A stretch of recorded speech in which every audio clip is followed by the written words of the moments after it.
Welcome to the Pastry Arts Virtual Summit. I'm Kriss Harvey, Chef Chocolatier of Sons Chocolatier in Beverly Hills, California.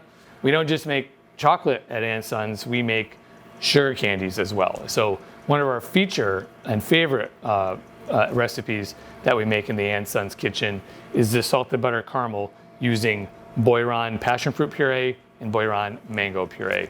And I modeled this after one that I had in Paris by the great Jacques Genin. I cook it a little bit firmer than Jacques does, so a little bit higher, so my caramel is finished a little firmer than Jacques does, but it's just whatever I want. In this case, we're going to take it to 124 degrees Celsius. If you would like a softer caramel, you can take it to 122 or 123. If you want a stiffer caramel, I don't really recommend going over 124, but you can try going 125 and you'll see the difference in the texture. You also see the difference in the color, and we want to retain as much of the beautiful color because it is so vibrant, provided by the Boiron passion fruit and Boiron mango puree. So in the pot, I have the passion fruit puree and the mango puree, and I have some heavy cream that has been infused with vanilla bean. I previously warmed up the heavy cream to release the aroma of the vanilla bean, and then I strained it into the pulp, and that got rid of any of the extra fibers that you may not want your guests to experience in their teeth. So what we're going to do is we're going to allow this to heat up a little bit. And I have this on the Breville Polyscience Control Freak. And in this bowl, I've measured glucose syrup, atomized glucose or glucose powder, and sugar. And then that's going to be cooked all together. And when it reaches this final cook temperature of 124, I'm going to add 300 grams of AOP butter. So I use AOP butter from Normandy, France, because I just love the significance of using proper ingredients to respect kind of the cultural cuisine that I witnessed in France when I was going to school there. So in Normandy and Brittany, you see respectively a lot of dairy and sea salt off that coast, and they yield great results with their butter and their dairy. Therefore, you see a lot of salted butter caramels made with those local ingredients. And I'm doing the same thing, only I'm integrating not just great butter, not just great salted butter, I should say, but great puree from Boiron. And the origins of the puree, the mango is the Alfonso variety from India, so you know right away that it's the finest mango puree you can get. And then the passion fruit pulp is from, I believe, Ecuador. Okay, so we heat it up just a little bit, and you don't really have to heat it up before you add the sugars. It just kind of gets it going so those sugars start to relax and start to get integrated a little bit faster. So I'm going to put them all in at once. And the sugars will caramelize as they're surrounded by the dairy and by the fruit puree. So in it all goes. And you're going to have to do a lot of stirring. So hopefully you have a production machine that will do this for you. If not, you can do what most of us do, which is just stir it manually. And then I'll explain to you the differences as the temperature rises and what you should be looking for. So we can get all those ingredients in. Now remember, when I say 124 degrees Celsius, that is very, very hot. I'm not really sure what the conversion is in Fahrenheit, but I'm sure it's over 245 degrees Fahrenheit. So it's very, very hot. So what you're doing is you're cooking out all the water, because water will only boil to 100 degrees Celsius. And anything over that, at least in this atmosphere, means that the sugar is taking over and you're cooking it to a sugar temperature. So every little step matters. And you're going to see the bubbles disappear rapidly as you cook it, and they'll get smaller and smaller and slower and slower. And that means more and more water is evaporating out of your caramel. And this is shelf stable forever. It'll never go bad. You do want to protect it from humidity, obviously. And I work and live in a dry conditions, and it may be different where you are, but not to worry. And you want to store these, the finished product, about 16 to 20 degrees Celsius, which is about 62 degrees Fahrenheit to 70 degrees Fahrenheit. So I have a frame here made of, I think it's polypropylene, and it is 34 centimeters square by 1 centimeter deep. So this is going to fit perfectly onto my guitar. And depending on how you cut it, you could yield anywhere from 175 pieces if you cut it 37.5 centimeters by 15, millimeters, 37.5 millimeter by 15 millimeters, or in this case, we're gonna cut it into about 250 pieces, and I'm gonna cut it into 20 millimeter squares. It just depends on how you wanna wrap it and how you wanna present it. Okay, so we're gonna let this come to a boil. And this whole procedure is gonna take about 20 minutes. Just be patient with it. You wanna do a lot of stirring. And the best part about doing this, well, there's a couple great things about doing it this way, doing it manually, is one, you get to see the operation actually change. You get to see all your ingredients change over time, and that gets into your sense memory, so you can apply your knowledge as you change your recipe up from time to time. And then two, you go home smelling like vanilla, passion fruit, and mango. There's nothing better than that. It sure does beat going home smelling like shrimp that you peeled all day, or if you're cutting shallots or something like that. And that's how I started my career doing that. So I definitely prefer to go home smelling like vanilla and passion fruit rather than smelling like garlic and shallots. Okay, so the temperature has risen from 100 to 107, and you can see a significant change in what it looks like. The color's maintained. The bottom of the pan is still clean, which means I've been doing a good job stirring. As far as stirring goes, try to stir in one direction, just like any kind of mechanical device would do. And what this does is it prevents it from splashing back up at you. So no matter what direction you go in, don't go all over the place. Either go counterclockwise or clockwise. Just depends on the best orientation for you. But you see the difference now in the bubbles because the water is evaporated out of it. And now there's going to be a nice big jump between 107 and 110 and 111. And then when the temperature of the mixture gets to be around 114 degrees Celsius, it'll climb very, very quickly to our desired temperature of 124. And that's when you really got to put a lot of detailed stirring into it. As much stirring as I'm suggesting to you now, I'm mandating that you do a lot of stirring when you get to about 116 to 124 degrees Celsius, all the way up to that. Beautiful. Okay, so we have a significant change in the temperature, and therefore we have a significant change in the bubbles. So our stirring has to be more intense. So you see the bottom of the pan is still clean, and this way we'll maintain the bright color of the passion fruit and the mango purees. It is now 115 degrees Celsius, so I'm going to stir very vigorously, even though it's very volatile, all the way up to 124 to maintain that color. And you want to go inside to out, especially on these induction burners when the eye of the heat is centered right in the middle of the pot.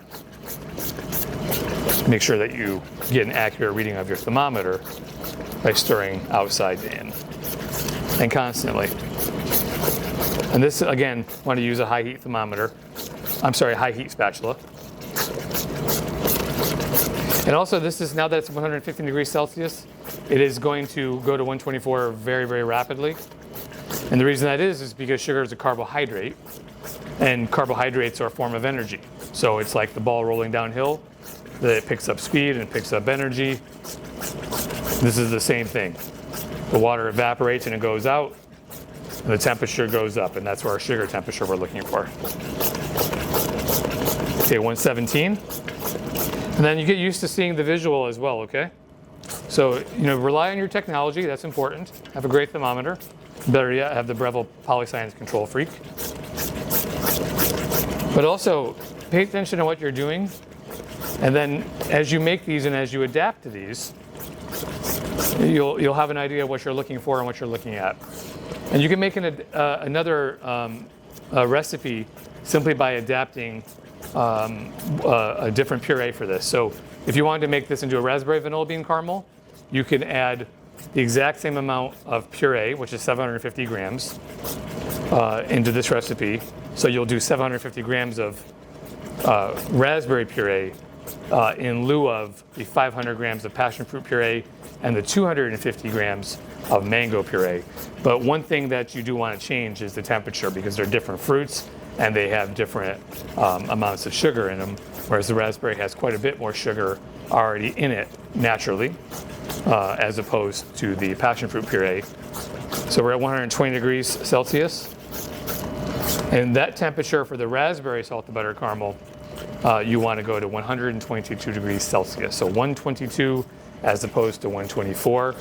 And then as soon as it hits that temperature, and it's closing in on that, it's 121, we're going to remove it from the heat, and we're going to add the butter, and we're going to use both a spatula and a whisk to incorporate the butter. And not forgetting that butter is a mixture of saturated fats and water, and it's going to be a little bit difficult to integrate those two together.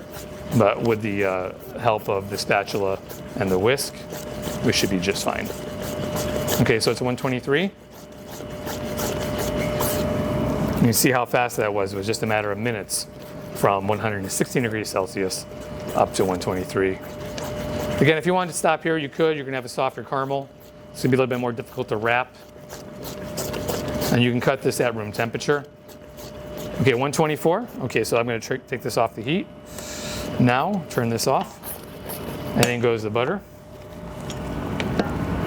And you can use any butter you want. You know, you're going to see some changes as the fat milligrams change.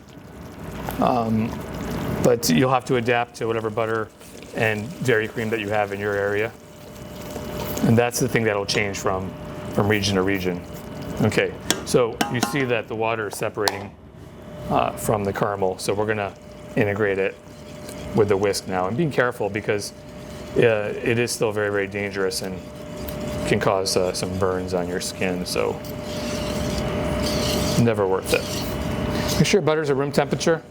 I wish you were here to really kind of smell that, because you can really smell the lactic acid in the butter, because the butter is these cows are grass-fed, and they get the lactic acid through whatever they're munching on, whatever flowers and greenery that they're munching on. So there is still quite a bit of water that has to be integrated into it. So now that I've done this much with the whisk, it's time to go back with a spatula. And you don't have to work as urgently at this point as you would, say, if you're making pâte fouille and adding the acid to it and setting the pectin permanently. You have a few minutes to, do this correctly, so it's not panic time. And I do it off the heat because it doesn't need any more sugar temperature, any more cook temperature. And while it may seem thick until you add the butter is going to fix that texture just perfectly.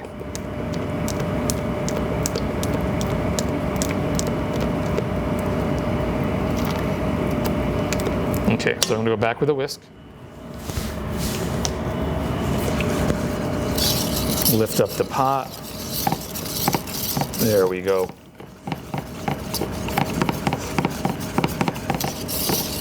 Just be patient with it. This is not something you can hurry. Always plan ahead. You see? That is beautiful. Okay? Gorgeous. Okay, I'm going to refine it one more time with the spatula.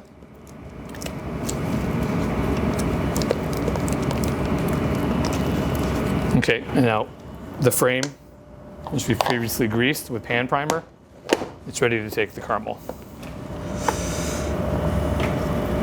Just pour it in, and we'll move it into place with the spatula. If you have a little bit more than the frame can handle, that's fine. And if it's uneven the next day, you can always put a sill pad on top and run it through your dough sheeter, or perhaps just put a rolling pin over it. And then any of this excess, just kind of pour it out onto your sill pad, and you could serve that to your cooks, take it home to your loved ones. Don't feed it to the dog. Never want to do that. And if you have servers, this is the best way to try your R&D out on live humans. So there we are. We made a beautiful salted butter caramel featuring Boiron passion fruit puree, mango puree, vanilla from Hawaii, and semi-salted butter from Normandy. And then we're going to cut it, and I'll show you what it looks like when it's done. Okay, so we're going to cut this salted butter caramel now. So I got to remove the frame. Comes off very easily. Again, this is room temperature. And room temperature, again, is about, 20 to 22 degrees Celsius. There you are. Okay, and I'm going to grease the guitar just lightly so it doesn't stick to it. Just pick the sill pad up, flip it over, and just kind of put your sill pad to the side. Pick up your caramel, go straight to the edge. Okay, smooth it out. Make sure you're good. Okay, so we have there we are.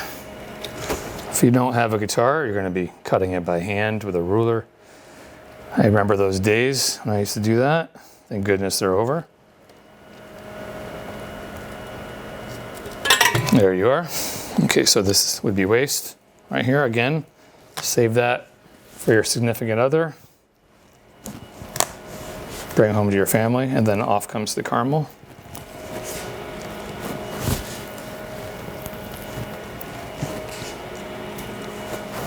And take these off in sections. So like the previous video where I did the pâte de fouille, instead of taking off with the pickup tray the entire frame of pâte de fouille, just take it off a couple strips at a time. And if you've never used a guitar before, everybody's instinct is always go like this as soon as you cut. Don't do that, because what you've left behind on the base of the guitar will be lifted off and your product will be destroyed. Okay, get rid of this. And just do a couple sections at a time. Because again, the force of the guitar cutting could wind up crushing and making uneven cuts.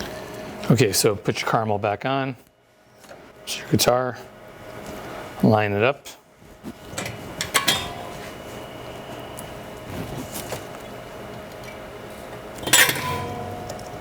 Any uneven pieces are just waste. It's okay, it's still very minimal. There's still lots of profit in this recipe. And now you want to wrap this up in clear cellophane or paper, depending on your own sensibilities. But this chewy caramel should stay between 16 and 22 degrees Celsius, room temperature. Wrap it with plastic. If you have a mechanical wrapper, more power to you. If not, you're going to be wrapping these by hand. All kinds of caramel wrappers available on the internet. And that is it. So thank you for watching this caramel. Go back to your laboratory, make it. The recipe will be published. And let me know your feelings about it and let me know how it comes out for you. And I'd like to thank Boy Ron for putting this together, and hope to see you in reality next year.